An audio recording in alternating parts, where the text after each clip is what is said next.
ಶ್ರೀ ಹರಿವಾಯು ಗುರುಭ್ಯೋ ನಮಃ.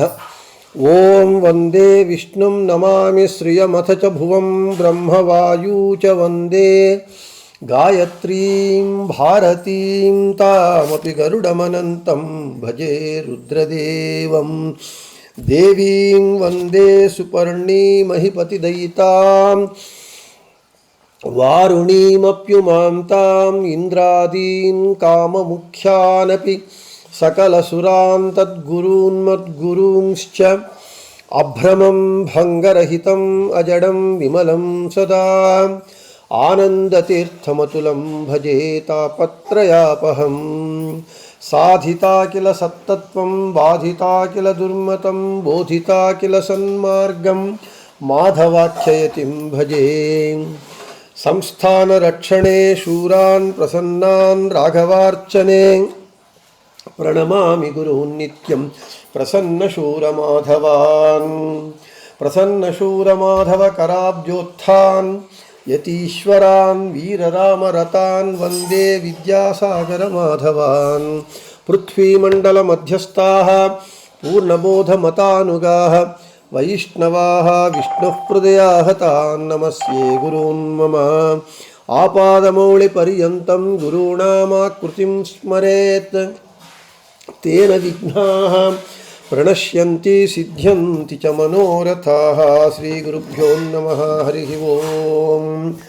ವಿಶ್ವಂ ವಿಷ್ಣುರ್ವಶಕ್ಕಾರೋ ಭೂತಭವ್ಯಭವತ್ಪ್ರಭುಃ ಭೂತಕೃದ್ಭೂತಭೃದ್ಭಾವೋ ಭೂತಾತ್ಮಾ ಭೂತಭಾವನಃ ಅಸಂಖ್ಯೇಯೋ ಅಪ್ರಮೇಯಾತ್ಮಾ ವಿಶಿಷ್ಟಶಿಷ್ಟಕೃಚ್ಯುಚಿಃ ಸಿದ್ಧಾರ್ಥಸಿದ್ಧಸಂಕಲ್ಪಸಿದ್ಧಿದಃ ಸಿದ್ಧಿಸಾಧನಃ. ಈ ಶ್ಲೋಕದಲ್ಲಿ ನಿನ್ನೆಯ ದಿನ ನಾವು ಭಗವಂತನನ್ನು ವಿಶಿಷ್ಟ ಎಂದು ಯಾಕೆ ಕರೀತಾರೆ ಅಂತ ವಿಸ್ತಾರವಾಗಿ ಹೇಳಿಕೊಂಡಿದ್ದೇವೆ. ಇವತ್ತು ವಿಶಿಷ್ಟ ವಿಶೇಷವಾಗಿ ಸ್ತುತಿಸಲ್ಪಡುವವನು, ವಿಶೇಷವಾಗಿ ಶತ್ರುಗಳನ್ನು ದಂಡಿಸುವವನು ಅಂತ ಹೇಳಿಕೊಂಡಿದ್ದೇವೆ. ಇವತ್ತು ಜಿಜ್ಞಾಸೆ ಬೃಹತಿ ಸಹಸ್ರದ ಪ್ರಕಾರ ವಿಶಿಷ್ಟ ನಾಮವನ್ನು ಹೇಳಿಕೊಂಡು ಮುಂದೆ ಶಿಷ್ಟಕೃತ್ ನಾಮವನ್ನು ಹೇಳಿಕೊಳ್ಳೋಣ.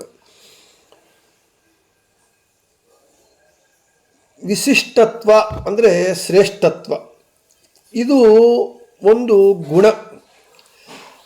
ಇವಾಗೆ ನಾವು ನಿನ್ನೆ ಹೇಳಿಕೊಂಡಂತೆ ಅನುವ್ಯಾಖ್ಯಾನದಲ್ಲಿ ಆಚಾರ್ಯರು ನಾರಾಯಣಂ ನಿಖಿಲ ಪೂರ್ಣ ಗುಣೈಕ ದೇಹಂ ನಿರ್ದೋಷಂ ಆಪ್ಯತಮಂ ಅಖಿಲೈಸ್ವಾಕ್ಯೈ ಅಸ್ಯೋದ್ಭವಾದಿದಂ ಅಂಥೇಳಿ ವಿಶೇಷಣಗಳನ್ನು ಕೊಟ್ಟಿದ್ದಾರೆ. ವಿಶೇಷಣಗಳು ಉಳ್ಳದ್ದು ವಿಶಿಷ್ಟ ಅಂದರೆ ಈ ವಿಶೇಷಣಗಳ ಈ ವಿಶಿಷ್ಟತ್ವ ಅಂದರೆ ಶ್ರೇಷ್ಠತ್ವ ಇದು ಭಗವಂತನ ಗುಣವೇ ಆಗಿದೆ ಹೊರತು ಅದು ಭಗವಂತನಿಂದ ಬೇರೆ ಅಲ್ಲ. ಇದು ಏನು ಭಗವಂತನಿಗೆ ವಿಶೇಷಣಗಳು ಹೇಳಲ್ಪಟ್ಟಿದೆಯೋ ಅದು ಭಗವಂತನಕ್ಕಿಂತ ಬೇರೆ ಅಲ್ಲ, ಭಗವಂತನ ಸ್ವರೂಪವೇ ಆಗಿದೆ. ಆ ವಿಶೇಷವೂ ಕೂಡ ಭಗವಂತನ ಗುಣವೂ ಆಗಿದೆ, ಭಗವಂತನ ಸ್ವರೂಪವೇ ಆಗಿದೆ ಅಂತ ಹೇಳ್ತಾ ನಾವು ಅದನ್ನು ಅರ್ಥ ಮಾಡ್ಕೋಬೇಕು ಅಂತ ಹೇಳ್ತಾ ಇನ್ನು ಬೃಹತಿ ಸಹಸ್ರದ ಪ್ರಕಾರ ಓಂ ವಿಶಿಷ್ಟಾಯ ನಮಃ. ಓಂ ಚರ್ಷಣಯಃ ಶೂರಸಾತೌ ತ್ವಂ ವಿಪಣೀರಶಾಯ ಸ್ತೋತ ಇತ್ಸನಿತಾ ವಾಜಮರ್ವ ತ್ವಂ ತಾಂ ಇಂದ್ರೋ ಭಯಾನ್. ಇಂದ್ರ, ಹೇ ಇಂದ್ರನೇ, ವಿಪ್ರೇಭಿಃ ವಿಶಿಷ್ಟವಾದ ಜ್ಞಾನವುಳ್ಳಂತಹ ಚರ್ಷಣಯ ಮನುಷ್ಯರಿಂದ ತ್ವಂ ನೀನು ಸ್ತುತ್ಯನಾಗಿದ್ಯ, ಸ್ತುತಿಸಲ್ಪಡುವವನಾಗಿದ್ಯ. ಇಂದ್ರ, ಹೇ ಇಂದ್ರನೇ, ತ್ವಂ ನೀನು ತಾನ್ ಪ್ರಸಿದ್ಧವಾದ ಉಭಯಾನ್ ಎರಡು ವಿಧವಾದ ಪಣೀನ್ ಪಣಿ ಸಂಬಂಧಿಯಾದ ದೈತ್ಯರನ್ನು, ಪಣಿ ಎಂಬ ದೈತ್ಯನನ್ನು ಅವನ ಸಂಬಂಧಿಸಿದಂತಹ ದೈತ್ಯರನ್ನು ವ್ಯಶಾಯ ನಾಶಪಡಿಸಿದ್ದೀಯ. ತತಃ ಆದ್ದರಿಂದ ತ್ವತ್ ಇತು ನಿನ್ನಿಂದ ರಕ್ಷಿತನಾದ ಸಜ್ಜನ ಸನಿತ ಅನ್ನ ಆನಂದಾದಿ ಭೋಗವನ್ನು ಅರ್ವ ಹೊಂದುತ್ತಾನೆ, ಸಜ್ಜನನು ಹೊಂದುತ್ತಾನೆ. ಹೇ ಹರಿ, ಅಲ್ಪರು ಯಾರನ್ನ ಬೇಕಾದರೂ ಸ್ತೋತ್ರ ಮಾಡ್ತಾರೆ. ಅವರ ಕೆಲಸ ಆಗಬೇಕು ಅಂತ ಹೇಳಿದ್ರೆ ಅಲ್ಪರು ದುರ್ಯೋಧನನ್ನು ಕೂಡ ಬೇಕಾದ್ರೆ ಸ್ತೋತ್ರ ಮಾಡ್ತಾರೆ. ಇನ್ನು ಅಜ್ಞಾನಿಗಳಂತೂ ಕ್ಷುದ್ರರು ಕಂಡವರಲ್ಲೆಲ್ಲರನ್ನ ಸ್ತೋತ್ರ ಮಾಡ್ತಾರೆ, ಕೊಂಡಾಡ್ತಾರೆ. ಅದರಲ್ಲಿ ಏನು ಮಹತ್ತಿದೆ? ಏನೂ ಮಹತ್ತಿಲ್ಲ. ಆದರೆ ನಿನ್ನನ್ನು ಯಾರು ಕೊಂಡಾಡ್ತಾರೆ ಅಂದರೆ ವಿಶಿಷ್ಟ ಜ್ಞಾನಿಗಳಾದಂತಹ ಬ್ರಹ್ಮಾದಿಗಳು, ದೇವತೆಗಳು, ಋಷಿಗಳು, ಸದಾಚಾರಿಗಳು ನಿನ್ನ ಸ್ತೋತ್ರ ಮಾಡ್ತಾರೆ. ನೀನಂತೂ ಪ್ರಸಿದ್ಧರಾದ ಲೌಕಿಕವಾದ ಹಾಗೂ ವೈದಿಕ ಶತ್ರುಗಳನ್ನು ಸಂಹರಿಸಿದ್ಯಾ. ನೀನು ರಕ್ಷಿಸಿದ ಕಾರಣವೇ ಸಜ್ಜನರಿಗೆ ಅನ್ನವು ಹುಟ್ಟುತ್ತಾ ಇದೆ, ಆನಂದ ಲಭಿಸುತ್ತಾ ಇದೆ. ಇದು ನಿನ್ನ ಮಹಿಮೆ ಅಂತ ಶಿಷ್ಟಕೃತ ಅರ್ಥಕ್ಕೆ ಹೇಳಿ,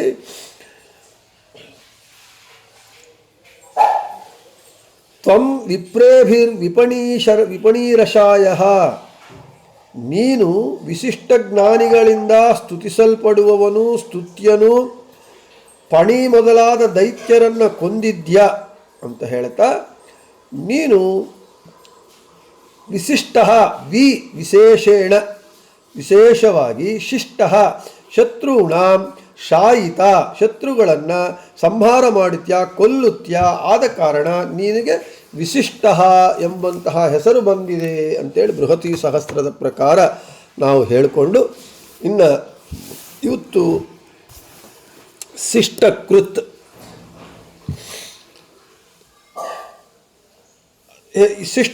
ಅಂತ ಹೇಳಿದರೆ, ಶಿಷ್ಟಂ ಶಾಸನಂ ತತ್ ಕರೋತಿ ಇತಿ ಶಿಷ್ಟಕೃತ್, ಅಸಾಧಾರಣ್ಯೇನ ವ್ಯಪದೇಶ ಇತಿ ಸ್ವಾತಂತ್ರ್ಯೇಣೇತಿ ಸರ್ವೇಷಾಮಿತಿ ಚ ಲಭ್ಯತೆ. ಶಾಸನವನ್ನು ಮಾಡ್ತಾನೆ ಅಂದರೆ ಆರ್ಡರ್ಸ್ ಪಾಸ್ ಮಾಡುವವನು ಶಾಸಕನು. ಅದು ಹೇಗೆ ಮಾಡ್ತಾನೆ? ಎಲ್ಲರಿಗೂ ಮಾಡ್ತಾನೆ. ಅದು ಹೇಗೆ ಮಾಡ್ತಾನೆ? ಸ್ವತಂತ್ರವಾಗಿ ಶಾಸನವನ್ನು ಮಾಡುವವನು. ಆದ ಕಾರಣ ಭಗವಂತನಿಗೆ ಶಿಷ್ಟಕೃತ್ ಅಂತ ಹೆಸರು. ಶಾಸನ ಅಂದರೆ ಆರ್ಡರ್ ಪಾಸ್ ಮಾಡೋರು. ಯಾರಾದರೂ ನಾವು ಆರ್ಡರ್ಗಳು ಪಾಸ್ ಮಾಡ್ತಾ ಇರ್ತೇವೆ. ಎಲ್ಲರಿಗೂ ನಾವು ಆರ್ಡರ್ ಪಾಸ್ ಮಾಡಲಿಕ್ಕಾಗಲ್ಲ. ನಾವೆಲ್ಲರಿಗೂ ಶಾಸನ ಮಾಡುವಂಥವರಲ್ಲ. ಮಹಾ ಮಾಡಿದರೆ ನಮ್ಮ ಮನೆಯಲ್ಲಿ ಹೆಂಡತಿ ಮಕ್ಕಳು, ನಮ್ಮ ಕೈ ಕೆಳಗೆ ಕೆಲಸ ಮಾಡೋರಿಗೆ ಮಾತ್ರ, ಎಲ್ಲರಿಗೂ ಮಾಡಲಿಕ್ಕಾಗಲ್ಲ. ಆದರೆ ಭಗವಂತ ಎಲ್ಲರನ್ನ ಶಾಸನ ಮಾಡ್ತಾನೆ. ನಾವು ಶಾಸಕರು, ನಾವು ಶಾಸನ ಮಾಡೋದು ಅಂತ ಹೇಳಿದರೆ ನಾವು ಸ್ವತಂತ್ರವಾಗಿ ಮಾಡೋರಲ್ಲ. ನಮ್ಮ ಮೇಲೆ ಇನ್ನೊಬ್ಬ ಬಾಸ್ ಇರ್ತಾನೆ. ಕೊನೆಗೆ ಬಾಸ್ ಮೇಲೆ ಬಾಸು ಕೊನೆಗೆ ಬಿಗ್ ಬಾಸು, ಸುಪ್ರೀಂ ಬಾಸು ಭಗವಂತನೇ. ನಾವು ಎಲ್ಲರನ್ನ ಮಾಡಲಿಕ್ಕಾಗಲ್ಲ, ಭಗವಂತ ಎಲ್ಲರನ್ನೂ ಮಾಡ್ತಾನೆ. ಎಲ್ಲರನ್ನೂ ಮಾಡೋದೇ ಅಲ್ಲದೆ ಸ್ವತಂತ್ರವಾಗಿ ಮಾಡ್ತಾನೆ. ಇನ್ನು ಭಗವಂತನ ಮೇಲೆ ಇನ್ನೊಬ್ಬ ಬಾಸ್ ಯಾರೂ ಇಲ್ಲ, ಅವನ ಮೇಲೆ ಇನ್ನೊಬ್ಬ ಬಾಸ್ ಇಲ್ಲ. ಅನನ್ಯಾಧಿಪತಿ, ಇನ್ನೊಬ್ಬರು ತನಗೆ ಅಧಿಪತಿಯಾಗಿ ಇಲ್ಲದೇ ಇರುವವನು. ಎಲ್ಲರನ್ನ ಶಾಸನ ಮಾಡ್ತಾನೆ, ಅದು ಸ್ವತಂತ್ರವಾಗಿ ಮಾಡ್ತಾನೆ. ಆದ ಕಾರಣ ಭಗವಂತನಿಗೆ ಶಿಷ್ಟಕೃತ್ ಅಂತ ಹೆಸರು.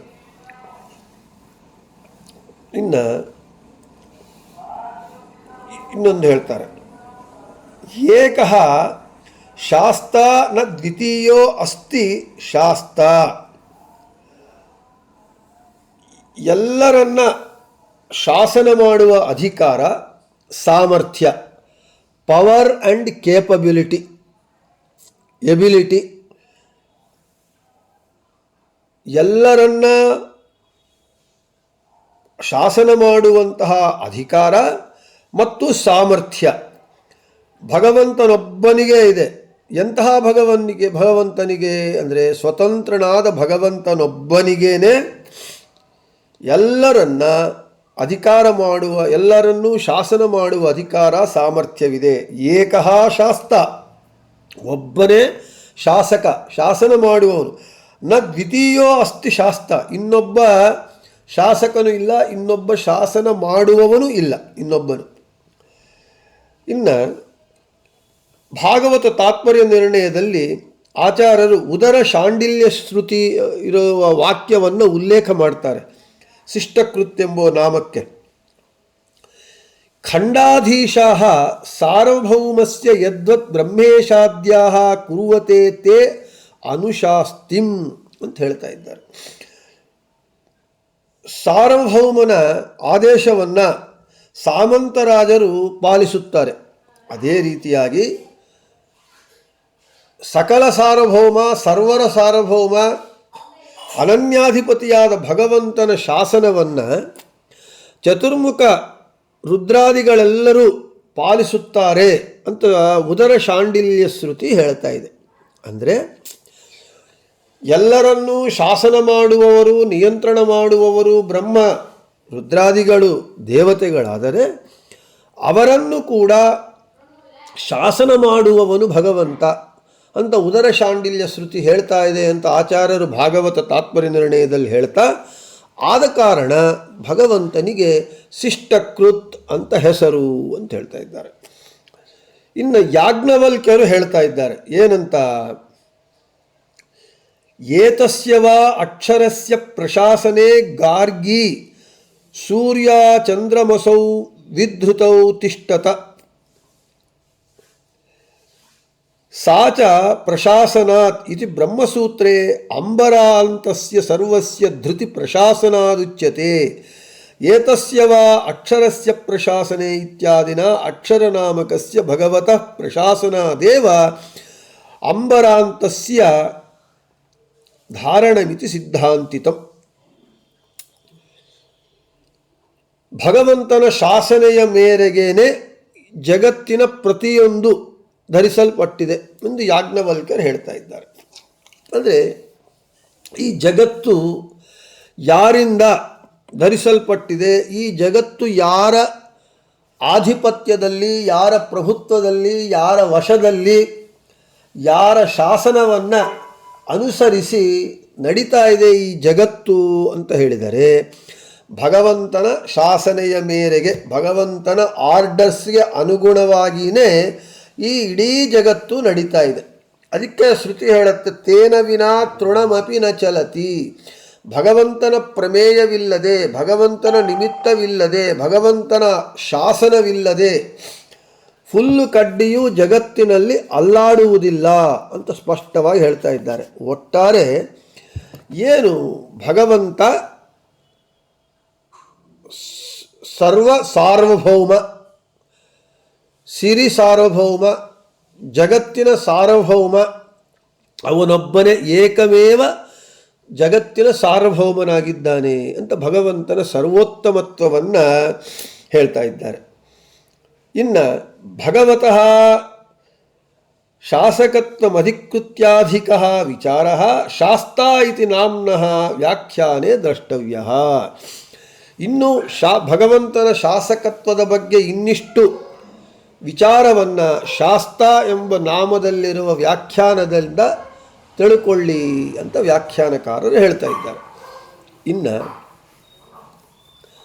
ಶಿಷ್ಟರನ್ನಾಗಿ ಮಾಡುವವನು, ಶಿಷ್ಟಾನ್ ಕರೋತಿ ಇತಿ ಶಿಷ್ಟಕೃತ್ ವಿಶೇಷಸ್ಯ ಸಿದ್ಧತ್ವೇಪಿ ವಿಶೇಷಣದ್ವಾರ ವಿಶಿಷ್ಟಕರಣಾತ್ ಅಂತ ಪ್ರಮಾಣ. ಶಿಷ್ಟರನ್ನಾಗಿ ಮಾಡುವವನು, ಶಿಷ್ಟರು ಅಂತ ಯಾರು ಕರೆಯಲ್ಪಡ್ತಾರೆ ಅಂದರೆ, ಶಿಷ್ಟರು ಅಂದರೆ ಸಜ್ಜನರು. ಯಾರು ಕರೆಯಲ್ಪಡ್ತಾರೆ ಅಂದರೆ ವೇದೋಕ್ತವಾದ ತತ್ವಜ್ಞಾನ ಪೂರ್ವಕವಾಗಿ, ಅಂದರೆ ವೇದಗಳಿಂದ ಭಗವಂತನನ್ನು ತೆಳೆದು ವೇದ ವಿಧಿಗಳಿಗೆ ಅನುಗುಣವಾಗಿ ಯಾರು ನಡೆದುಕೊಳ್ತಾರೋ ಅವರೇ ಶಿಷ್ಟರು ಅಂತ ಕರೆಯಲ್ಪಡ್ತಾರೆ. ಆ ಶಿಷ್ಟರು ತಾವು ಶಿಷ್ಟರಾಗಬೇಕಾಗಿದ್ದರೆ ಅದಕ್ಕೆ ಬೇಕಾದಂತಹ ವೇದದಲ್ಲಿ ಹೇಳಲ್ಪಟ್ಟಿರುವಂತಹ ತತ್ವಜ್ಞಾನ, ಆ ಪಡೆದ ತತ್ವಜ್ಞಾನಕ್ಕೆ ಅನುಗುಣವಾಗಿ ನಡೆದುಕೊಳ್ಳಬೇಕೆಂಬುವ ಶ್ರದ್ಧೆ, ಅಂದರೆ ಜ್ಞಾನ ಬರಬೇಕು, ಅದನ್ನು ಅನುಸಂಧಾನ ಮಾಡಿಕೊಂಡು ಅನುಸರಿಸುವ ಶ್ರದ್ಧೆ ಬರಬೇಕು ಅಂತ ಹೇಳಿದರೆ, ಇವು ಎರಡು ಯಾರಿಂದ ಬರುತ್ತೆ ಅಂತ ಹೇಳಿದರೆ ಆ ಶಿಷ್ಟರು ಭಗವಂತನ ಅನುಗ್ರಹದಿಂದಲೇ ಪಡೆದುಕೊಳ್ತಾರೆ. ಅದರಿಂದಾಗಿ ಅವರು ಶಿಷ್ಟರಾಗ್ತಾರೆ. ಸಜ್ಜನರನ್ನು ಶಿಷ್ಟರನ್ನಾಗಿ ಮಾಡುವವನಾದ ಕಾರಣ ಭಗವಂತನಿಗೆ ಶಿಷ್ಟಕೃತ್ ಅಂತ ಹೆಸರು. ಇನ್ನು ಅಷ್ಟೇ ಅಲ್ಲದೆ ಶಿಷ್ಟಾನ್ ಕರೋತೀತಿ ಶಿಷ್ಟಕೃತ್ ಶಿಷ್ಟಕರಣಂಚ ಸ್ರಷ್ಟೃತ್ವಂ ದೇವಾನಾಂ ಮುಕ್ತಿ ಸ್ರಷ್ಟೃತ್ವಮುಚ್ಯತೆ ನಾನ್ಯತು ಇತಿವತ್ ಶಿಷ್ಟಾನಾಂ ಸದ್ಗತಿ ಕರಣಮೇವ. ಆಚಾರ್ಯರು ಮಹಾಭಾರತ ತಾತ್ಪರ್ಯ ನಿರ್ಣಯದಲ್ಲಿ ಹೇಳ್ತಾ ಇದ್ದಾರೆ ಏನಂತ, ಶಿಷ್ಟರಿಗೆ ಸದ್ಗತಿ ದೊರಕುವಂತೆ ಮಾಡ್ತಾನೆ. ಯಾರು ಶಿಷ್ಟರು ಅಂತ ಮೇಲೆ ಹೇಳ್ಕೊಂಡಿದ್ದೇವೆ. ವೇದೋಕ್ತ ತತ್ವಜ್ಞಾನವುಳ್ಳವರು, ಅದರ ಪ್ರಕಾರ ನಡೆದುಕೊಳ್ಳುವವರು ಶಿಷ್ಟರು. ಅವರನ್ನು ಶಿಷ್ಟರನ್ನಾಗಿ ಮಾಡ್ತಾನೆ. ಶಿಷ್ಟರನ್ನಾಗಿ ಮಾಡಿ ಅವರು ಮಾಡಿರುವ ಸಾಧನೆಗೆ ಸದ್ಗತಿಯನ್ನು ಕೊಡುವಂತೆ ಮಾಡ್ತಾನೆ. ಅವರಿಗೆ ಸದ್ಗತಿ ದೊರಕುವಂತೆ, ಲಭಿಸುವಂತೆ, ಅಂದರೆ ಅವರಿಗೆ ಸದ್ಗತಿಯನ್ನು ಕೊಡ್ತಾನಾದ ಕಾರಣ ಭಗವಂತನಿಗೆ ಶಿಷ್ಟಕೃತ್ ಅಂತ ಹೆಸರು. ಇನ್ನು ಸಮರ್ಥೈ ಸರ್ವೈರಪಿ ಕೃತ್ವೋತ್ತರತ್ರ ಕರಣಾ ಸಾಮರ್ಥ್ಯೇನ ಯಚ್ಚಿಷ್ಟಂ ತತ್ ಸ್ವಯಂ ಪೂರ್ಣಂ ಕರೋತೀತಿ ಶಿಷ್ಟಕೃತು ಅಂಥೇಳಿ.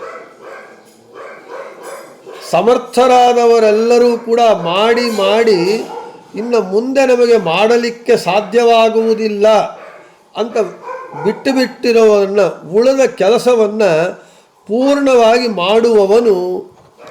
ಆದ ಕಾರಣ ಭಗವಂತನಿಗೆ ಶಿಷ್ಟಕೃತ್ ಅಂತ ಹೆಸರು. ಏನು ಇದರ ಅರ್ಥ ಅಂದರೆ ಅದಕ್ಕೆ ಮುಂದೆ ದೃಷ್ಟಾಂತವನ್ನು ಕೊಡ್ತಾರೆ ವ್ಯಾಖ್ಯಾನಕಾರರು. ಮಧ್ಯಮಾನಾತ್ ತಥಾ ಸಿಂಧೋರ್ ದೇವಾಸುರವರೂಥಪೈಃ ಯದಾ ಸುಧಾ ನ ಜಾಯೇತ ನಿರ್ಮಮಂಥಾಜಿತ ಸ್ವಯಂ. ಸಮರ್ಥರಾದವರೆಲ್ಲರೂ ಮಾಡಿ ಮಾಡಿ ಇನ್ನು ನಮಗೆ ಕೈಲಾಗುವುದಿಲ್ಲ ಅಂತ ಕೆಲಸವನ್ನು ಪೂರ್ತಿ ಮಾಡದೆ ಬಿಟ್ಟು ಬಿಡ್ತಾರಲ್ವ, ಆ ಕೆಲಸವನ್ನು ಇವನು ಪೂರ್ತಿ ಮಾಡ್ತಾನೆ ಭಗವಂತ. ಆದ ಕಾರಣ ಶಿಷ್ಟಕೃತು ಅಂತ. ಅದಕ್ಕೆ ದೃಷ್ಟಾಂತ, ಅಮೃತಕ್ಕಾಗಿ ಸಮುದ್ರ ಮಥನ ಮಾಡಿದರು ದೇವತೆಗಳು ದಾನವರು. ಮಾಡಿ ಅವರಿಗೆ ಸುಸ್ತಾಗೋದ್ರು, ಅವರಿಗೆ ಮಾಡಲಿಕ್ಕೆ ಕೈಲಾಗಿಲ್ಲ, ಶ್ರಾಂತರಾಗ್ಬಿಟ್ರು. ಆವಾಗ ಭಗವಂತ ಅಜಿತ ನಾಮಕನಾಗಿ ಭಗವಂತನೇ ಸಮುದ್ರ ಮಥನವನ್ನು ಪೂರ್ಣಗೊಳಿಸಿದ್ದಾನೆ ಅಂತ ಭಾಗವತ ಹೇಳ್ತಾ ಇದೆ. ಅದಕ್ಕೆ ಮಧ್ಯಮಾನಾತ್ ತಥಾ ಸಿಂಧೋರ್ ದೇವಾಸುರವರೂಥಪೈಃ ಯದಾ ಸುಧಾ ನ ಜಾಯೇತ ನಿರ್ಮಮಂಥಾಜಿತಃ ಸ್ವಯಂ. ಯಾವಾಗ ದೇವತೆಗಳು ದಾನವರು ಸಮುದ್ರ ಮಥನವನ್ನು ಮಾಡಿ ಅಮೃತವನ್ನು ಪಡೆಯುವುದರಲ್ಲಿ ಅಸಮರ್ಥರಾದರೂ, ಕೈಲಾಗಲಿಲ್ಲವೋ, ಸಮುದ್ರ ಮಥನ ಮಾಡುವುದಕ್ಕೆ ಅವರು ಸಮರ್ಥರೇ, ಪ್ರಯತ್ನಪಟ್ಟರು. ಆದರೆ ಸಮುದ್ರ ಮಥನ ಪೂರ್ತಿಯಾಗಿ ಸುಧಾ ಅಮೃತ ಬರಲಿಲ್ಲ. ಆ ಉಳಿದ ಕೆಲಸವನ್ನು ಭಗವಂತ ಅಜಿತನಾಮಕನಾಗಿ ಸಮುದ್ರ ಮಥನವನ್ನು ಮಾಡಿ ಆ ಅಮೃತವನ್ನು ದೇವತೆಗಳಿಗೆ ಸಮುದ್ರದಿಂದ ತಂದು ಕೊಟ್ಟವನು. ಆದ ಕಾರಣ ಭಗವಂತನಿಗೆ ಶಿಷ್ಟಕೃತ್ ಅಂತ ಹೆಸರು. ಇನ್ನು ಶಿಷ್ಟಂ ಶಾಸನಂ ದಂಡಮಿತಿ ಯಾವತ್ತು ಕರೋತೀತಿ ಶಿಷ್ಟಕೃತ್. ದಂಡನೆ ಮಾಡ್ತಾನೆ. ಯಾರಾದರೆ ತನ್ನ ಆದೇಶಗಳನ್ನು ಮೀರುತ್ತಾನೋ ಅವರನ್ನು ದಂಡಿಸುತ್ತಾನೆ. ಶ್ರುತಿ ಸ್ಮೃತಿರ್ ಹರೇರಾಜ್ಞಾ. ಶ್ರುತಿಗಳು ಸ್ಮೃತಿಗಳು ಹರಿಯ ಆಜ್ಞಾರೂಪಗಳು. ವೇದಗಳಲ್ಲಿ ಹೇಳಿರುವ ವಿಧಿಗಳನ್ನು, ನಿಷೇಧಗಳನ್ನು ಯಾರು ಮೀರುತ್ತಾರೋ, ಮಾತೃದೇವೋ ಭವ, ಪಿತೃದೇವೋ ಭವ, ಅಕ್ಷೈರ್ಮಾ ದಿವ್ಯ ನಪಲಾಂಡುಂ ಭಕ್ಷೀತ, ಇವು ವಿಧಿ ನಿಷೇಧಗಳು. ಇವುಗಳನ್ನು ಯಾರು ಮೀರ್ತಾರೋ ಅವರನ್ನು ಶಿಕ್ಷಿಸುತ್ತಾನೆ. ಅಂದರೆ ದುಷ್ಟರನ್ನು ಶಿಕ್ಷಿಸುತ್ತಾನೆ, ಶಿಷ್ಟರನ್ನು ರಕ್ಷಿಸುತ್ತಾನೆ. ಮತ್ತು ಶಿಷ್ಟಂ ಉಪದಿಷ್ಟಂ ಉಪದೇಶಮಿತಿ ಯಾವತ್ ಕರೋತೀತಿ ಶಿಷ್ಟಕೃತ್. ಉಪದೇಶವನ್ನು ಮಾಡ್ತಾನಂತೆ. ಯಾರಿಗೆ? ಸಜ್ಜನರಿಗೆ. ಯಾರು ಉಪದೇಶಕ್ಕೆ ಅರ್ಹರಾಗಿರ್ತಾರೋ, ಯಾರು ಸಾತ್ವಿಕ ಜೀವರಾಗಿರ್ತಾರೋ, ಯಾರು ಶಿಷ್ಟರಾಗಿರ್ತಾರೋ ಅವರಿಗೆ ಉಪದೇಶವನ್ನು ಮಾಡ್ತಾನಾದ ಕಾರಣ ಭಗವಂತನಿಗೆ ಶಿಷ್ಟಕೃತ್ ಅಂತ ಹೆಸರು. ಇನ್ನು ಪ್ರಳಯೇ ಶಿಷ್ಟಾತ್ ಅವಿಶಿಷ್ಟಾತ್ ಸೂಕ್ಷ್ಮ ಪ್ರಕೃತ್ಯಂಶಾತ್ ಕರೋತಿ ಪ್ರಪಂಚಂ ಸೃಜತಿ ಇತಿ ಶಿಷ್ಟಕೃತ್. ಪ್ರಳಯ ಕಾಲದಲ್ಲಿ ಎಲ್ಲ ನಾಶವಾದರೂ ಉಳಿದಿರುವ ಸೂಕ್ಷ್ಮ ಪ್ರಕೃತಿ ಸ್ವಲ್ಪ ಶೇಷ ಉಳಿದಿರುತ್ತೆ. ಸೂಕ್ಷ್ಮ ಪ್ರಕೃತಿಯ ಶೇಷ ಇರುತ್ತೆ. ಆ ಉಳಿದಿರುವ ಸೂಕ್ಷ್ಮ ಪ್ರಕೃತಿಯಿಂದ ಆ ಸೂಕ್ಷ್ಮ ಪ್ರಕೃತಿಯನ್ನೇ ಇಟ್ಟುಕೊಂಡು ಸೃಷ್ಟಿಕಾಲದಲ್ಲಿ ಈ ಪ್ರಪಂಚವನ್ನು ಸೃಷ್ಟಿಸುತ್ತಾನೆ. ಆದ ಕಾರಣ ಭಗವಂತನಿಗೆ ಶಿಷ್ಟಕೃತು ಅಂತ ಹೇಳ್ತಾ ಇದ್ದಾರೆ. ಅಂದರೆ ಉಳಿದಿರೋ ಶೇಷ ಸೂಕ್ಷ್ಮ ಪ್ರಕೃತಿಯಿಂದ ಸೃಷ್ಟಿಕಾಲದಲ್ಲಿ ಪ್ರಪಂಚವನ್ನು ಸೃಷ್ಟಿ ಮಾಡ್ತಾನೆ. ಅಂದರೆ ಭಗವಂತನೇ ಸೃಷ್ಟಿಕರ್ತ, ಬ್ರಹ್ಮದೇವರು ಸೃಷ್ಟಿಕರ್ತರು ಅಲ್ಲ ಅಂತ ಹೇಳ್ತಾ ಇದ್ದಾರೆ. ಆದ ಕಾರಣ ಇಲ್ಲಿ ಭಗವಂತನ ಸರ್ವೋತ್ತಮತ್ವವನ್ನು, ಭಗವಂತನ ಸರ್ವತಂತ್ರ ಸ್ವಾತಂತ್ರ್ಯತ್ವವನ್ನು, ಭಗವಂತನ ಸಾರ್ವಭೌಮಾಧಿಕಾರತ್ವವನ್ನು ಸ್ಪಷ್ಟವಾಗಿ ಹೇಳ್ತಾ ಇದ್ದಾರೆ. ಇನ್ನು ಭಗವಂತ ಕೆಲವು ಪದಾರ್ಥಗಳಲ್ಲಿ ತನ್ನ ವಿಭೂತಿಯನ್ನು ಇಟ್ಟು ಆಯಾ ಪದಾರ್ಥಗಳು ತಮ್ಮ ತಮ್ಮ ಜಾತಿಯಲ್ಲಿ ತಮ್ಮ ಪಂಗಡಗಳಲ್ಲಿ ವಿಶಿಷ್ಟವಾದದ್ದು ಶ್ರೇಷ್ಠವಾದದ್ದು ಅಂತ ಪದಾರ್ಥಗಳನ್ನು ಮಾಡ್ತಾನೆ. ಆದ ಕಾರಣ ಭಗವಂತನಿಗೆ ಶಿಷ್ಟಕೃತು ಅಂತ ಹೆಸರು. ಭಗವದ್ಗೀತೆಯಲ್ಲಿ ವಿಭೂತಿ ತತ್ವ ಹೇಳ್ತಾ ಇದೆ. ಯೇಷಾಂ ವಿಷ್ಣುಸ್ವರೂಪಾಣಾಂ ಸನ್ನಿಧೇರನ್ಯವಸ್ತುಷು ವಿಶಿಷ್ಟಂ ಸ್ವಜಾತೇಃ ಸ್ಯಾತ್ ವಿಭೂತ್ಯಾಖ್ಯಾನಿ ತಾನಿತು. ವಿಭೂತಿ ಯೋಗದಲ್ಲಿ ಭಗವದ್ಗೀತೆಯಲ್ಲಿ ಹೇಳ್ತಾನೆ, ನನ್ನ ವಿಭೂತಿ ಎಲ್ಲೆಲ್ಲಿರುತ್ತೋ ಆಯಾ ಪದಾರ್ಥಗಳು ವಿಶೇಷವಾಗಿ ಗೌರವವನ್ನು ಮಾನ್ಯತೆಯನ್ನು ಹೊಂದತ್ತೆ. ದೈತ್ಯಾನಾಂ ಪ್ರಹ್ಲಾದೋಸ್ಮಿ, ದೈತ್ಯರಲ್ಲಿ ನಾನು ಆಗಿದ್ದೇನೆ ಅಂದರೆ ಪ್ರಹ್ಲಾದರಾಜರಲ್ಲಿ ನನ್ನ ವಿಭೂತಿ ಇದೆ. ಮೃಗಗಳಲ್ಲಿ ಸಿಂಹನಾಗಿದ್ದೇನೆ, ಸಿಂಹದಲ್ಲಿ ನನ್ನ ವಿಭೂತಿ ಇದೆ. ಈ ರೀತಿಯಾಗಿ ಭಗವಂತ ಒಂದೊಂದು ಜಾತಿಯಲ್ಲಿ ಒಂದೊಂದು ವಸ್ತುವು ವಿಶೇಷವಾಗಿ ಮಾನ್ಯತೆ ಸ್ಥಾನಮಾನ ಗೌರವಗಳನ್ನು ಹೊಂದತ್ತೆ. ಎಲ್ಲೆಲ್ಲಿ ಅಸಾಧಾರಣವಾದಂತಹ ಒಂದು ಪ್ರತಿಭೆ ಟ್ಯಾಲೆಂಟ್ ಇರುತ್ತೋ ಅದು ಒಳ್ಳೆಯದಾಗಬಹುದು ಕೆಟ್ಟದ್ದಾಗಬಹುದು, ಅಲ್ಲಿ ಭಗವಂತನ ವಿಭೂತಿ ಇರುತ್ತೆ. ವಿಭೂತಿ, ವಿ ಅಂದರೆ ವಿಶೇಷವಾಗಿ, ಭೂತಿ ಅಂದರೆ ಇರುವಿಕೆ, ಅಂದರೆ ಭಗವಂತನ ಸನ್ನಿಧಾನ ವಿಶೇಷವಾಗಿರೋದು. ಭಗವದ್ಗೀತೆಯಲ್ಲಿ ಅದೇ ಹೇಳ್ತಾ ಇದ್ದಾನೆ ಭಗವಂತ. ಇದನ್ನೇ ವಿಭೂತಿ ಸಂಧಿಯಲ್ಲಿ ಹರಿಕಥಾಮೃತಸಾರದಲ್ಲಿ ಜಗನ್ನಾಥದಾಸರು ಅದೇ ಹೇಳ್ತಾರೆ. ಶ್ರೀ ತರುಣಿ ವಲ್ಲಭನ ಪರಮ ವಿಭೂತಿ ರೂಪಗಳ ಕಂಡಲ್ಲಿ ತೆರದಿ ಚಿಂತಿಸುತ್ತ, ಅಂದರೆ ಭಗವಂತನ ವಿಭೂತಿ ರೂಪ 10 ವಿಭೂತಿಗಳು, ನೈಜ, ಹಿತ, ಸಹಜ, ವಿಜಾತಿ, ಸಜಾತಿಯಿಂದ 10 ವಿಧವಾದ ವಿಭೂತಿಗಳಿದೆ. ಆಯಾ ವಿಭೂತಿ ರೂಪಗಳು ಯಾವ ಪದಾರ್ಥಗಳಲ್ಲಿದೆ ಅಂತ ವಿಭೂತಿ ಸಂಧಿಯಲ್ಲಿ ವಿಶೇಷವಾಗಿ ಹೇಳ್ತಾರೆ. ಭಗವದ್ಗೀತೆಯಲ್ಲಿ ಹೇಳಿರುವ ವಿಷಯಗಳನ್ನೇ ಹರಿಕಥಾಮೃತಸಾರದಲ್ಲಿ ವಿಭೂತಿ ಸಂಧಿಯಲ್ಲಿ ಜಗನ್ನಾಥದಾಸರು ವಿವರಣೆ ವಿಸ್ತಾರ ಮಾಡಿ ಹೇಳ್ತಾರೆ. ಆದ ಕಾರಣ ಒಂದೊಂದು ಪದಾರ್ಥದಲ್ಲಿ ತನ್ನ ವಿಭೂತಿಯನ್ನು, ತನ್ನ ವಿಶೇಷವಾದ ಇರುವಿಕೆಯನ್ನು ಇಟ್ಟು ಆಯಾ ಪದಾರ್ಥಗಳಿಗೆ ಆಯಾ ಪದಾರ್ಥಗಳ ಒಂದು ಜಾತಿಯಲ್ಲಿ, ವಿಭಾಗದಲ್ಲಿ, ಪಂಗಡದಲ್ಲಿ ಅವುಗಳಿಗೆ ವಿಶೇಷವಾದ ಸ್ಥಾನವನ್ನು ಕೊಡುವವನಾದ ಕಾರಣ ಭಗವಂತನಿಗೆ ಶಿಷ್ಟಕೃತು ಅಂತ ಹೆಸರು. ಅದೇ ಹೇಳ್ತಾ ಇದ್ದಾರೆ ಭಗವದ್ಗೀತೆಯಲ್ಲಿ. ಭಗವದ್ಗೀತಾಯಾ ದಶಮಾಧ್ಯಾಯೇ ವಿವೃತಂ. ಈ ಭಗವಂತ ತನ್ನ ವಿಭೂತಿ ರೂಪದ ಸನ್ನಿಧಾನದಿಂದ ಯಾವ ಪದಾರ್ಥಗಳನ್ನು ಅವುಗಳ ಜಾತಿಯಲ್ಲಿ ವಿಶಿಷ್ಟಾಂತ ಎನಿಸಿದ್ದಾನೆ, ಅವಳಿಗೆ ವಿಶಿಷ್ಟತ್ವವನ್ನು ಕೊಟ್ಟಿದ್ದಾನೆ ಎಂಬುವ ವಿಷಯವನ್ನು ಭಗವದ್ಗೀತೆಯ 10ನೇ ಅಧ್ಯಾಯದಲ್ಲಿ ತಿಳಿಯತಕ್ಕದ್ದು 10ನೇ ಅಧ್ಯಾಯದಲ್ಲಿ ವಿವರಿಸಲ್ಪಟ್ಟಿದೆ ಅಂತ ಹೇಳ್ತಾ ಇದ್ದಾರೆ.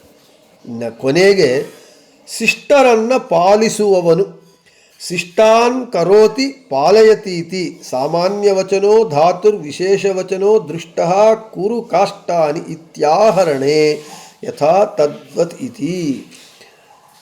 ದುಷ್ಟರನ್ನು ದಂಡಿಸುವವನು ಅಂತ ಇಷ್ಟಕ್ಕೆ ಮುಂಚೆ ಹೇಳ್ಕೊಂಡಿದ್ದೇವೆ. ದಂಡನೆ ಮಾಡುವವನು, ಯಾರು ತನ್ನ ಆಜ್ಞೆಯನ್ನು ಮೀರುತ್ತಾರೋ, ಶಿಷ್ಟಂ ಶಾಸನಂ ದಂಡಮಿತಿ ಯಾವತ್ತು ಕರೋತೀತಿ ಶಿಷ್ಟಕೃತು. ಹಾಗೆ ಶಿಷ್ಟಾನ್ ಕರೋತಿ ಪಾಲಯತೀತಿ, ಸಜ್ಜನರನ್ನು, ಶಿಷ್ಟರು ಅಂದರೆ ಇಷ್ಟಕ್ಕೆ ಮುಂಚೆ ಹೇಳ್ಕೊಂಡಿದ್ದೇವೆ ಯಾರು ಶಿಷ್ಟರು ಅಂತ ಹೇಳಿದರೆ ವೇದೋಕ್ತವಾದ ತತ್ವಜ್ಞಾನವನ್ನು ಪಡೆದು ಅದಕ್ಕೆ ಅನುಗುಣವಾಗಿ ಯಾರು ಅನುಸರಿಸುತ್ತಾರೋ ನಡೆದುಕೊಳ್ತಾರೋ ಅವರು ಶಿಷ್ಟರು. ಅವರಿಗೆ ಶಿಷ್ಟತ್ವವನ್ನು ಕೊಡುವವನು ಭಗವಂತ, ಆದ ಕಾರಣ ಶಿಷ್ಟಕೃತು. ಅಂಥ ಶಿಷ್ಟರನ್ನು ಚೆನ್ನಾಗಿ ರಕ್ಷಣೆ ಮಾಡ್ತಾನೆ, ಪಾಲನೆ ಮಾಡ್ತಾನೆ, ಆದ ಕಾರಣ ಭಗವಂತನಿಗೆ ಶಿಷ್ಟಕೃತು ಅಂತ ಹೆಸರು. ಇನ್ನು ಜಿಜ್ಞಾಸೆ. ಪರಮಾತ್ಮನು ಸರ್ವಕ್ಕೂ ಶಾಸಕನಾಗಿದ್ದಾನೆ. ಅಂದರೆ ಎಲ್ಲರನ್ನ, ಇಡೀ ಜಗತ್ತಿನಲ್ಲಿರುವ ಎಲ್ಲದರನ್ನೂ ಶಾಸನ ಮಾಡುವಂತಹ ಏಕೈಕ ಶಾಸಕ. ಹೀಗಿರುವಾಗ ಅವನು ಚೇತನ ಪದಾರ್ಥಗಳಿಗೂ ಶಾಸಕನಾಗಿದ್ದಾನೆ, ಅಚೇತನ ಪದಾರ್ಥಗಳಿಗೂ ಶಾಸಕನಾಗಿದ್ದಾನೆ. ಎಲ್ಲದಕ್ಕೂ ಅಂತಂದಾಗ ಭಗವಂತನಿಗೂ ಸೇರ್ತಾನೆ. ಎಲ್ಲರೂ ಅಂದಾಗ ಭಗವಂತನೂ ಸೇರ್ತಾನೆ. ಅಂದರೆ ತನ್ನ ಶಾಸನಕ್ಕೂ ಶಾಸಕನು ಅವನು ಅಂತ ಹೇಳಬೇಕಾಗಿ ಬರುತ್ತೆ. ಇಲ್ಲಿ ಎರಡು ಪ್ರಶ್ನೆ. ಈ ಜಗತ್ತು ಚೇತನಾಚೇತನಾತ್ಮಕವಾದದ್ದು. ಚೇತನರು ಅಂದರೆ ಜೀವರು. ಸರಿ, ಜೀವರಿಗೆ ಶಾಸಕರು ಅಂದರೆ ಚೈತನ್ಯ ಪದಾರ್ಥಗಳಾದ ಕಾರಣ ಅವರನ್ನು ಶಾಸನ ಮಾಡ್ತಾನೆ. ಶಾಸನಕ್ಕೆ ಅನುಗುಣವಾಗಿ ಅವರು ನಡೆದುಕೊಳ್ತಾರೆ. ಆದರೆ ಅಚೇತನ ಪದಾರ್ಥವಾದ ಜಡ ಪದಾರ್ಥವನ್ನು ಏನು ಶಾಸನ ಮಾಡ್ತಾನೆ ಇವನು? ಅದಕ್ಕೆ ಪ್ರಾಣವೇ ಇಲ್ಲ. ಅಚೇತನವಾದ ಜಡ ಪದಾರ್ಥಗಳನ್ನು ಹೇಗೆ ಶಾಸನ ಮಾಡ್ತಾನಂದರೆ ಅವುಗಳಲ್ಲಿ ಇದ್ದು, ಕಲ್ಲಿನಲ್ಲಿ ಇದ್ದು, ಜಡ ಪದಾರ್ಥವಾದ ಕಲ್ಲಿನಲ್ಲಿ ತಾನು ಇದ್ದು ಕಲ್ಲಿನ ಕಾಠಿನ್ಯ, ಕಲ್ಲಿನ ಧರ್ಮ ಏನು? ಕಾಠಿನ್ಯ. ಆ ಕಾಠಿನ್ಯ ಕಲ್ಲಿಗೆ ಬರಬೇಕಾಗಿದ್ದರೆ ಭಗವಂತ ಅದರೊಳಗೆ ಇದ್ದು ಕಾಠಿನ್ಯವನ್ನು ಕೊಟ್ಟರೆ ಕಾಠಿನ್ಯ ಇರುತ್ತೆ, ಕಲ್ಲು ಕಠಿಣವಾಗಿರುತ್ತೆ. ನೀರು ಮೃದುವು, ನೀರಿನಲ್ಲಿ ಭಗವಂತ ಇದ್ದು ನೀರಿಗೆ ಮೃದುತ್ವ ಕೊಟ್ಟರೆ ನೀರು ಮೃದುವಾಗಿರುತ್ತೆ. ಅಚೇತನ ಪದಾರ್ಥಗಳನ್ನು ಅವನು ಶಾಸನ ಮಾಡ್ತಾನೆಂಬುದಕ್ಕೆ ಒಂದು ಒಳ್ಳೆಯ ದೃಷ್ಟಾಂತ. ನಾವೆಲ್ಲರೂ ಬದರಿ ಯಾತ್ರೆಗೆ ಹೋಗೋ ವೇಳೆಗೆ ಲ್ಯಾಂಡ್ ಸ್ಲೈಡ್ಸ್ ಆಗ್ತಾ ಇರುತ್ತೆ. ಪರ್ವತದ ಶಿಖರಗಳು, ಪರ್ವತದಿಂದ ಭೂಮಿ ಕುಗ್ಗುತ್ತಾ ಇರುತ್ತೆ. ಲ್ಯಾಂಡ್ ಸ್ಲೈಡ್ ಅಂತೀವಿ ಇಂಗ್ಲೀಷ್ ಒಳಗೆ. ಅದು ಯಾವಾಗ ಆಗುತ್ತೋ ನಮಗೆ ಗೊತ್ತಿಲ್ಲ. ಚೆನ್ನಾಗಿ ಗಟ್ಟಿಯಾಗಿರುತ್ತೆ ಆ ಪರ್ವತದಿಂದ ಭೂಮಿ ಯಾವಾಗ ಕುಗ್ಗತ್ತೋ ಗೊತ್ತಿಲ್ಲ. ಇದ್ದಕ್ಕಿದ್ದ ಕುಗ್ಗತ್ತೆ. ಯಾವಾಗ ಕುಗ್ಗತ್ತೆ ಅಂತ ಹೇಳಿದರೆ ಭಗವಂತನ ಆಜ್ಞೆಯ ಮೇರೆಗೆ, ಭಗವಂತನ ಇಚ್ಛಾನುಸಾರ, ಭಗವಂತನ ಸಂಕಲ್ಪಾನುಸಾರ ಯಾವ ದಿನ, ಯಾವ ಕ್ಷಣ, ಯಾವ ಗಂಟೆಯಲ್ಲಿ ಆ ಲ್ಯಾಂಡ್ ಸ್ಲೈಡ್ ಆಗಬೇಕೋ ಆಗ ಮಾತ್ರ ಆ ಲ್ಯಾಂಡ್ ಸ್ಲೈಡ್ ಆಗತ್ತೆ ಹೊರತು ಯಾವಾಗಂದರೆ ಆವಾಗಲ್ಲ. ಹಾಗೆ ಚೇತನ ಅಚೇತನ ಪದಾರ್ಥಗಳಿಗೂ ಇವನು ಶಾಸಕನಾಗಿದ್ದಾನೆ. ಹಾಗಿದ್ದಾಗ ಎಲ್ಲರಿಗೂ ಶಾಸಕನು ಅಂತಂದಾಗ ತನಗೂ ತಾನು ಶಾಸಕನಾಗ್ತಾನೇನು ಅಂತೇಳಿದರೆ ತನಗೆ ತಾನು ಶಾಸಕನು ಆಗುವುದಿಲ್ಲ. ಯಾಕೆ ಅಂಥೇಳಿದರೆ ಭಗವಂತನು ಬೇರೆ ಅಲ್ಲ, ಭಗವಂತನ ಶಾಸನ ಬೇರೆ ಅಲ್ಲ. ಭಗವಂತನ ಶಾಸನ ಅವನ ಸ್ವರೂಪಭೂತವಾಗಿದೆ. ಶಾಸನವೇ ಅವನು, ಅವನೇ ಶಾಸನ. ಅವನಿಂದ ಶಾಸನ ಬೇರೆ ಅಲ್ಲ. ಆದ ಕಾರಣ ಅವನ ಶಾಸನಕ್ಕೆ ಅವನು ಶಾಸಕನು ಅಲ್ಲ ಅಂತ ಹೇಳ್ತಾ, ಗುಣಕ್ರಿಯಾದಯ ವಿಷ್ಣೋ ಸ್ವರೂಪಂ ನಾನ್ಯದಿಶ್ಯತೆ ಎಂಬ ಪ್ರಮಾಣದ ಅನುಸಾರವಾಗಿ ಅವನ ಶಾಸನ ರೂಪವಾದ ಕ್ರಿಯೆಯೂ ಕೂಡ ಅವನ ಸ್ವರೂಪವೇ ಆಗಿದೆ. ಆದ ಕಾರಣ ಭಗವಂತನು ತನ್ನ ಶಾಸನಕ್ಕೆ ತಾನು ಶಾಸಕನಲ್ಲ. ಶಾಸನ ಬೇರೆ ಅಲ್ಲ, ಅವನು ಬೇರೆ ಅಲ್ಲ. ಶಾಸನ ಅವನು ಎರಡು ಅಭಿನ್ನಗಳು ಎಂಬುವ ತತ್ವವನ್ನು ನಾವು ಇಲ್ಲಿ ಅರ್ಥ ಮಾಡಿಕೋಬೇಕು ಅಂತ ಹೇಳ್ತಾ, ಇನ್ನು ಬೃಹತಿ ಸಹಸ್ರದ ಪ್ರಕಾರ ಓಂ ಶಿಷ್ಟಕೃತೆ ನಮಃ ಓಂ ಓಂ ಅಮಿತ್ರಾನ್ ದಾಸಾ ವೃತ್ರಾಣ್ಯಾರ್ಯಾ ಚ ಶೂರ ವಧೀರ್ವನೇವ ಸುದಿತೇಭಿರತ್ಕೈರಾ ಪೃತ್ಸುದರ್ಶಿ ನೃಣಾಂ ನೃತಮ ಸತ್ವಂ ನಃ. ಇಂದ್ರನೇ, ತ್ವಂ ನೀನು ದಾಸ ಕರ್ಮಕ್ಕೆ ತಡೆತರುವ ವೃತ್ರಾಣಿ ಅಸುರರನ್ನು, ಆರ್ಯ ಸಾತ್ವಿಕರಾಗಿದ್ದರೂ ಅಸುರಾವೇಶವುಳ್ಳ ವಿಶ್ವರೂಪಾಚಾರ್ಯರು ಮೊದಲಾದವರನ್ನು, ಅವಧೀಹಿ ಕೊಂದಿದ್ಯ, ನೃಣಾಂ ಜನರ ಮಧ್ಯದಲ್ಲಿ, ನೃತಮ ನೀನು ಅತಿಶಯ ನಾಯಕನಾಗಿದ್ಯ, ಶೂರನೇ ಸಹಾತ್ವಂ ಅಂತಹ ನೀನು ಪೃತ್ಸು ಯುದ್ಧಗಳಲ್ಲಿ, ನಹ ನಮ್ಮ ಅಮಿತ್ರಾನ್ ಶತ್ರುಗಳನ್ನು, ವನೇವ ಕಾಡುಗಳಂತೆ, ಸುಧಿತೇಭಿ ಹರಿತವಾದ ಆತ್ಮೈಹಿ ವಜ್ರಾಯುಧಗಳಿಂದ, ಚೆನ್ನಾಗಿ ದರ್ಶಿ ಸೀಳಿರುವಿ ಅಂತ ಹೇಳ್ತಾರೆ.